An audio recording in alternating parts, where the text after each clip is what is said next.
Que bom ter você aqui. Hoje eu queria falar com você sobre humanidades. Eu vou ler a palavra de Deus no Evangelho segundo escreveu João, bem no comecinho. A palavra de Deus diz assim: no princípio era o Verbo, e o Verbo estava com Deus, e o Verbo era Deus. E no versículo 14 a palavra de Deus diz assim: e o Verbo se fez carne, e habitou entre nós. E nós vimos a sua glória como a glória do unigênito do Pai, cheio de graça e de verdade. Hoje eu queria mergulhar na figura de Jesus Cristo e na sua humanidade. Num momento onde tantas pessoas buscam heróis, salvadores terrenos. E você sabe que qual é o grande perigo no meio de tudo isso? E é uma coisa que tem me angustiado nos últimos tempos. E certa vez aqui no MAP eu já falei sobre isso. Eu falei sobre o perigo da gente perder Jesus no nosso pensamento terreno e humano. Um tempo atrás eu falei isso, eu lembro que virou meme isso está em camisetas, onde as pessoas colocam Jesus junto com os heróis da Marvel, junto com o Homem-Aranha, o Super-Homem, o Thor, e Jesus está contando como ele salvou o mundo. Você fala, pô, que legal isso, é bacana contar isso para as crianças. Eu tenho minhas dúvidas, porque a obra redentora de Jesus e o que nós acreditamos, ele não está vinculado ao nosso tempo e muito menos às nossas referências de heróis. E a gente corre o risco de criar um grande dilema na cabeça das nossas crianças em comparar Cristo com um super-herói. Hoje eu quero começar falando sobre a humanidade de Cristo. E você sabe por que isso é importante? Porque eu vejo que talvez nós estamos incorrendo nos mesmos problemas que as pessoas que tiveram a oportunidade de ver Jesus face a face, talvez tivessem. De olhar para Jesus e falar assim, pô, mas só isso? Eu esperava um super-herói, eu esperava uma pessoa influente, eu esperava um político, eu esperava um grande guerreiro como foi Davi, e de repente aparece Jesus, o Verbo que se fez carne e habitou entre nós. Você sabe que no início da trajetória da igreja, logo depois que Jesus é assunto aos céus e a igreja começa a se expandir, durante muito tempo várias correntes teológicas nasceram criticando ou não fazendo valer a humanidade de Cristo. N escolas, N mestres da lei falando assim, não, Jesus não era homem.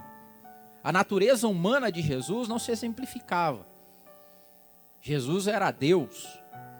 Só que a Bíblia nos diz o contrário, diz que Jesus, ele foi 100% homem, 100% Deus. Mas a figura do Verbo que habitou entre nós era, por exemplo, um homem que tinha sede. Essa semana, durante os devocionais que eu tenho feito, eu acordo cedo, vou ler a palavra de Deus num dos dias dessa semana, eu trouxe esse tema e foi isso que me inspirou a falar sobre a humanidade de Cristo. Jesus teve sede na cruz do Calvário. É o que está escrito lá em João. Depois, sabendo Jesus que todas as coisas estavam terminadas, para que a Escritura se cumprisse, ele disse, tenho sede. E então, tinha um vaso cheio de vinagre, encheram uma esponja de vinagre e chegaram à boca de Jesus. Que Deus é esse, cara, que tem sede e que precisa da ajuda de outras pessoas para saciar a sede dele? As pessoas deixam de entender que a beleza do evangelho e do cristianismo está justamente na relação que Deus teve com a humanidade e com a criação dele. Diferente de todas as outras religiões que se pagam promessas e se oferecem sacrifícios para que Deus faça alguma coisa, o nosso Deus é um Deus totalmente diferente, ele é o único, porque ele se fez homem e habitou no meio da sua criação para sofrer os mesmos problemas que a gente tem. Jesus teve sede, Jesus teve fome, Porque a palavra de Deus em Lucas diz que quando o diabo o tentava, e diz assim, 40 dias Jesus é tentado pelo diabo, e naqueles dias ele não comeu coisa alguma, e terminado eles teve fome.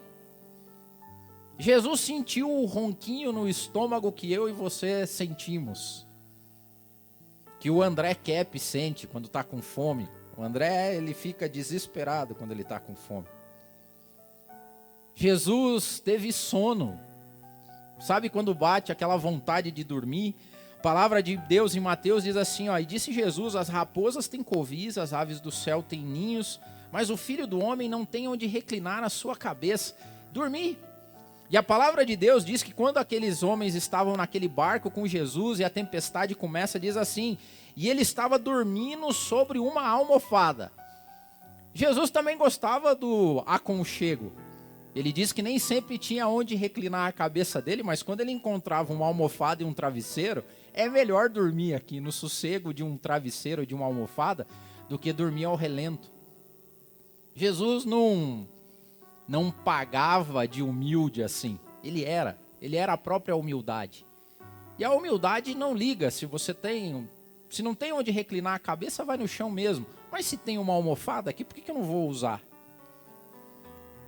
A Bíblia fala que Jesus cansava. Olha o que está escrito em João 4.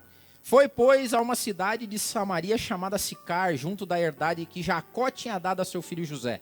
E ali estava a fonte de Jacó. Jesus, pois, cansado do caminho. Pô, que Deus é esse que se cansa, cara? E cansou mesmo. O cansaço explicado aqui na Bíblia é o cansaço de dor nos pés. É o cansaço de cãibra.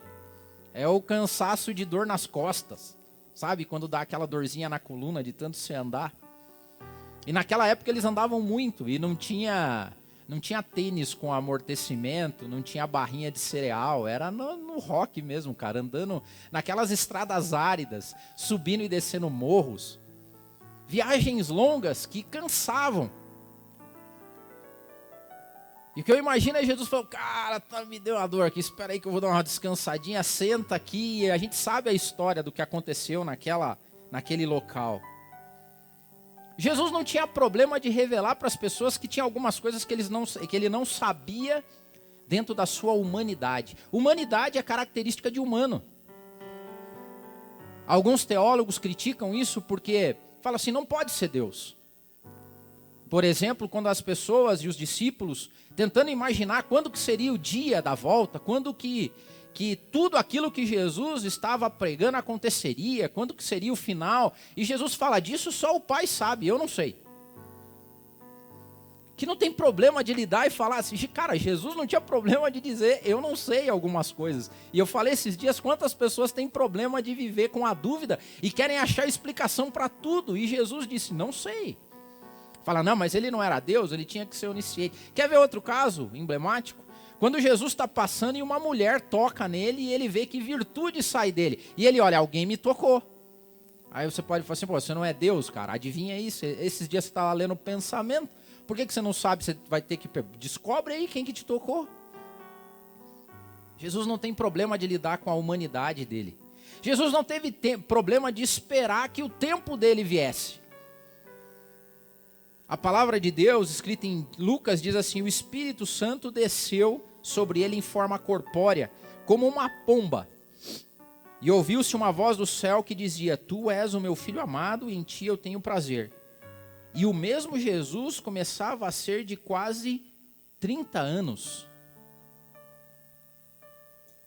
Cara, Jesus esperou 30 anos, cara. Hoje tem gente que não espera nada.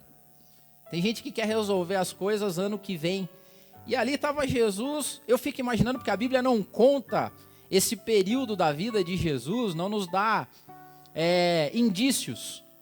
Nós temos ele no templo, quando era pré-adolescente, conversando com os doutores da lei, já crescendo em graça e conhecimento. E num período Jesus some, mas Jesus não some, Jesus vive. Jesus trabalha, Jesus acorda cedo, Jesus ouve o despertador, Jesus compra, vende, come, vai na feira, lida com o pai e com a mãe, até o dia que começa o ministério terreno, mas ele teve que esperar esse dia chegar. E esperar é coisa de humano. Deus não é submisso ao tempo. Agora Jesus, na humanidade dele, foi. Ele esperou o tempo dele. Nas conversas que teve com os seus discípulos, com a sua mãe, ele falou assim, não é chegada a minha hora ainda. Tem que esperar um momento. Esperar momentos. Viver o tempo certo de cada uma das coisas, isso é humano. Você não espera que uma criança, na tenridade, seja o presidente de uma empresa. Tem que aprender a ler primeiro. Tem que se alfabetizar, tem que aprender a andar. Tem que aprender a ir no banheiro sozinho. Jesus passou por isso. E esperou o seu tempo. Só que a palavra de Deus diz que nesse Cristo, que é o que está escrito em João, o Verbo se fez carne, habitou entre nós, e nós vimos a sua glória, a glória do unigênito do Pai, cheio de graça e de verdade. Aí, a palavra que me vem ao coração, que glória é essa? Que glória existe em Jesus como homem? Que verdade que é essa? Que graça é essa? E aqui reside um dos grandes fundamentos do cristianismo. A graça e a redenção de Deus. E eu quero que você preste muita atenção a partir de agora no que eu vou dizer para você. Um dos grandes, ou se não o maior efeito de um mundo que está sendo preparado para o governo do anticristo é suprimir Cristo. É suprimir tudo que nós aprendemos e sabemos e trazemos como fé, como a figura de Jesus Cristo, como homem, como Deus, encarnado e redentor e salvador da humanidade. E isso é sutil. É sutil.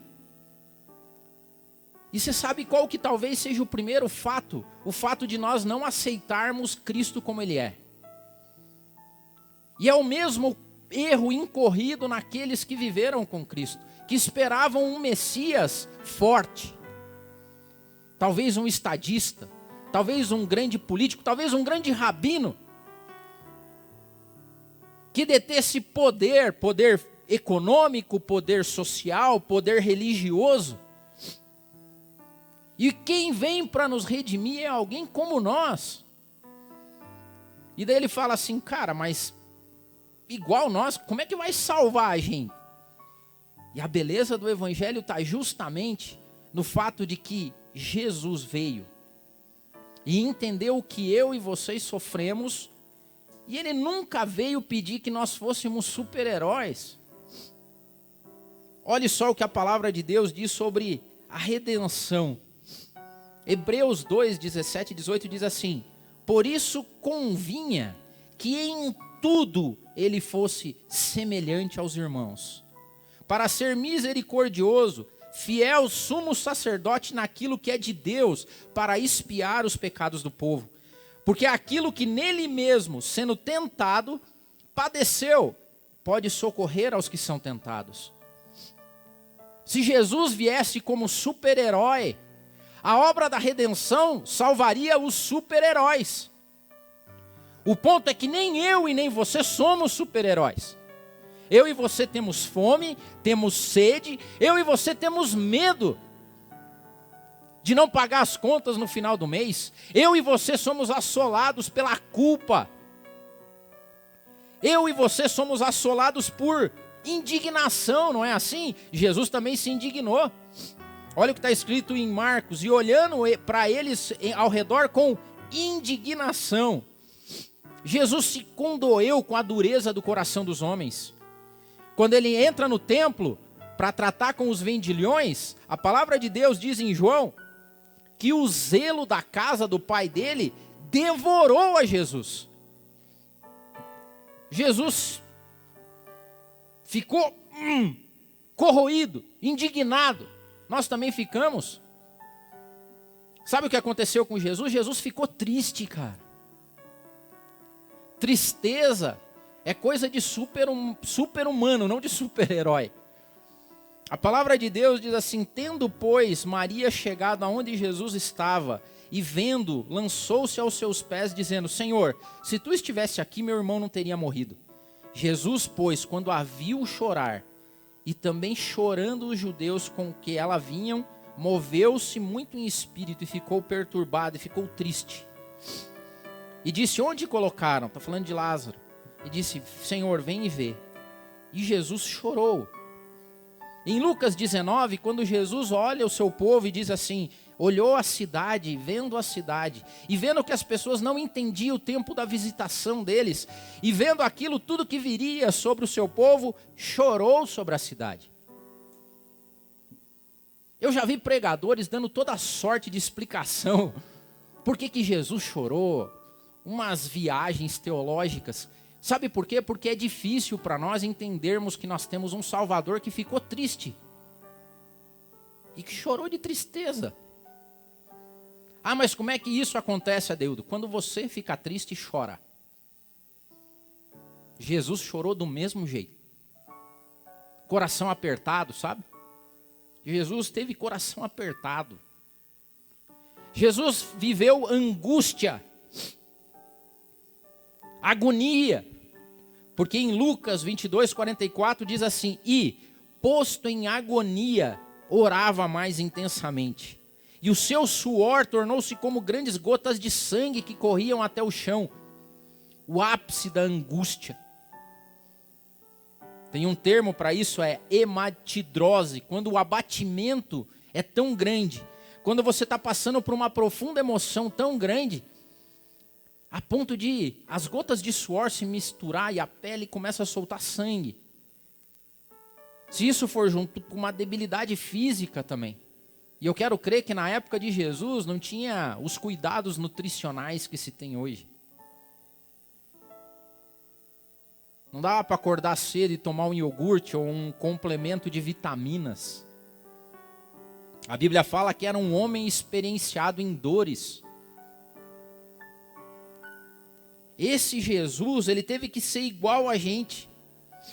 Porque Hebreus diz: porque nós temos um sumo sacerdote, não um que não se compadece com as nossas fraquezas. Nós não temos um Jesus super-herói que não sente dor. Nós tivemos um Redentor que desceu aqui e falou assim: eu sei o que significa estar triste. Eu sei o que significa passar por agonia. Eu sei o que é ter dor no pé, gente. Eu sei o que é ter dor na coluna. Eu sei o que é chorar de tristeza. Eu sei o que é sentir a falta de um ente amado ou de um amigo que se vai.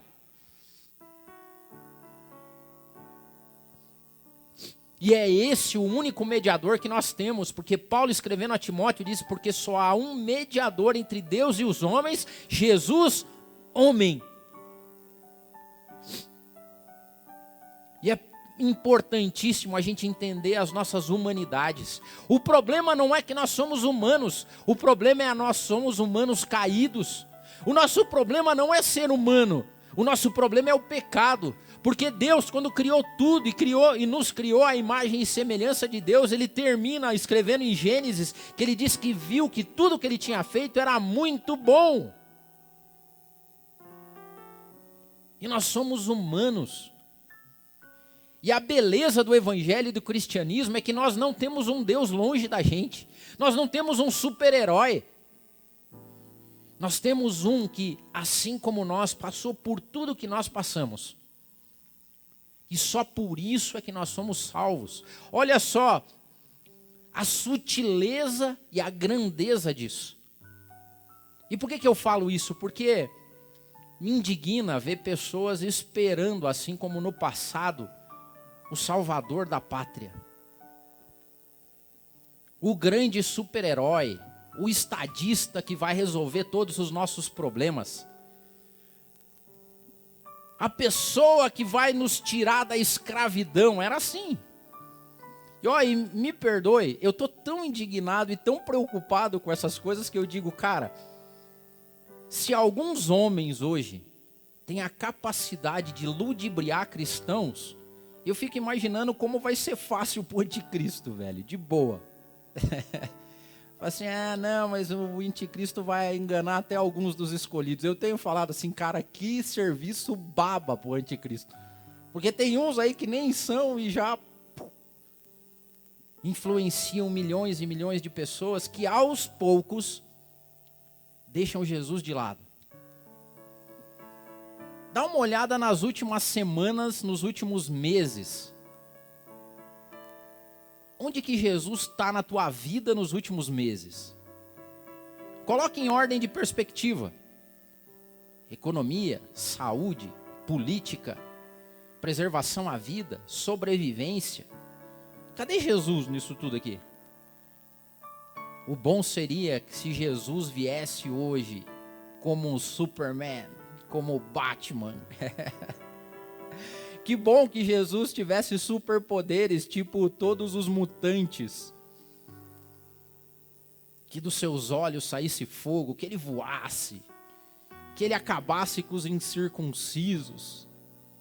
E de repente vem Jesus, que sente dor no pé, que se cansa, que fica triste, que chora. As humanidades de Jesus são os que nos ligam a Ele. Jesus veio exemplificar todo o potencial que eu e você temos em sermos humanos. A beleza da criação não está no poderio, e poderia estar. A beleza da criação está que um Deus amoroso, dono de todo o poder, cria seres que trazem uma essência dele. Um sopro de vida que nos faz diferentes. E o problema não é as nossas humanidades, definitivamente. O problema é o pecado que nós carregamos conosco. Alguns pedem justiça. E se Deus viesse hoje como mão forte e justa, nenhum de nós sobreviveria. Você não entende isso? Ah, que bom que se Deus viesse hoje e acabasse com todos os desonestos, com todos os mentirosos, com todos os corruptos. Sabe quem que ia morrer em primeiro lugar? Eu, você. Porque a palavra de Deus diz que não há um justo sequer. Nós estamos de novo caindo na esparrela de tentar medir pecados. E o que é pecado diante da graça divina? Porque a palavra de Deus diz que aonde abundou o pecado, superabundou a graça de Jesus Cristo.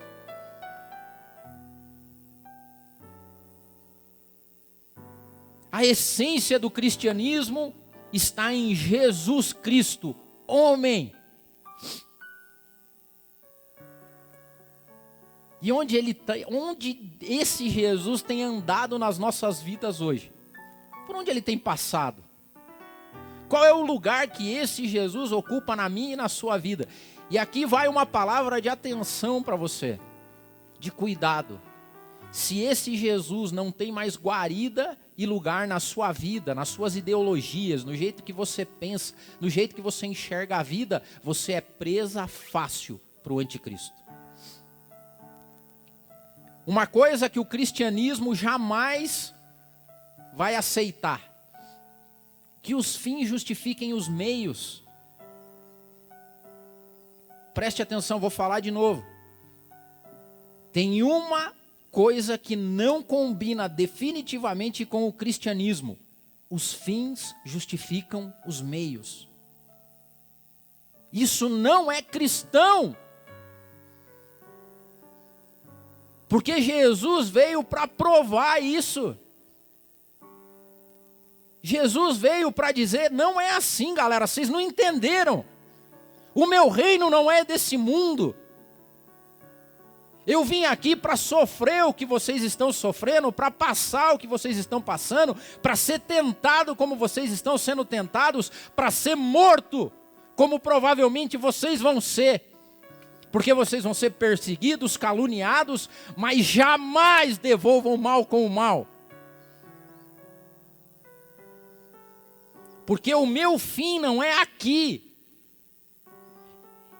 E a gente só vai atingir o fim se a gente for fiel no meio.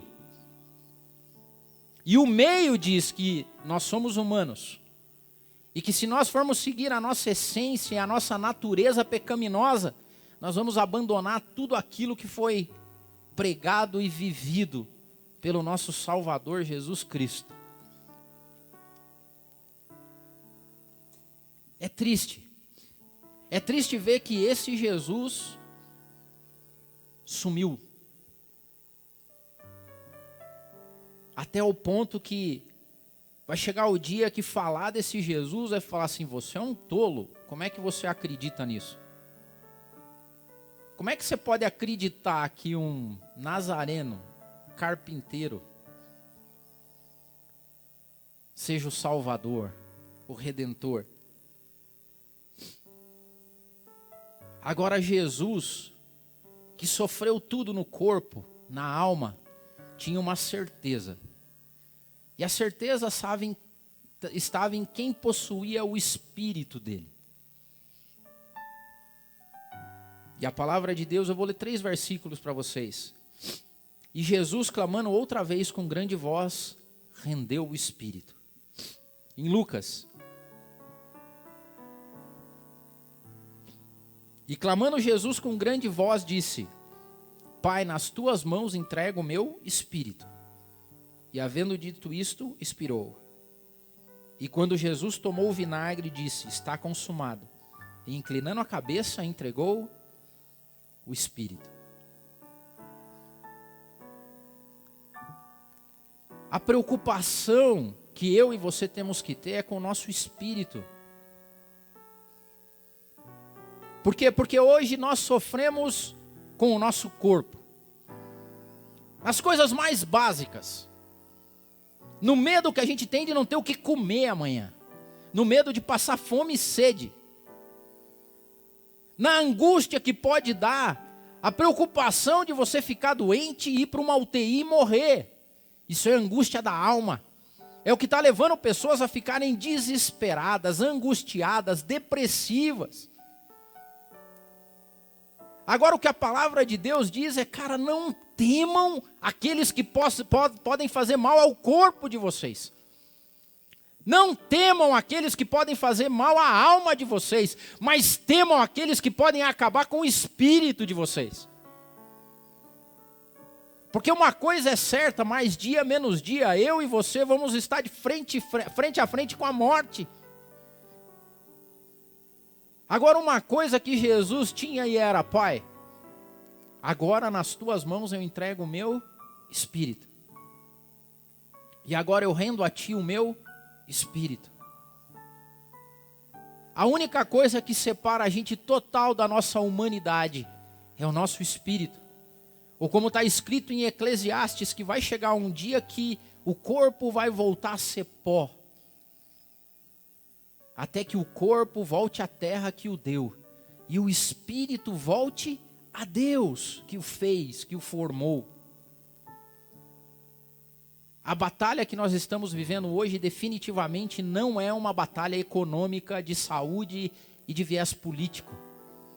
A batalha que os cristãos vivem hoje é uma batalha espiritual. Uma batalha que tenta suprimir a posição e o lugar de Cristo nas nossas vidas. Aonde está a cruz? Aonde está Jesus Cristo no meio de tudo isso?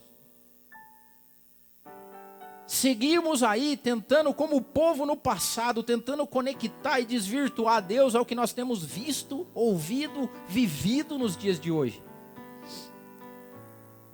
E no final, a beleza de Cristo estava no partir do pão com os amigos.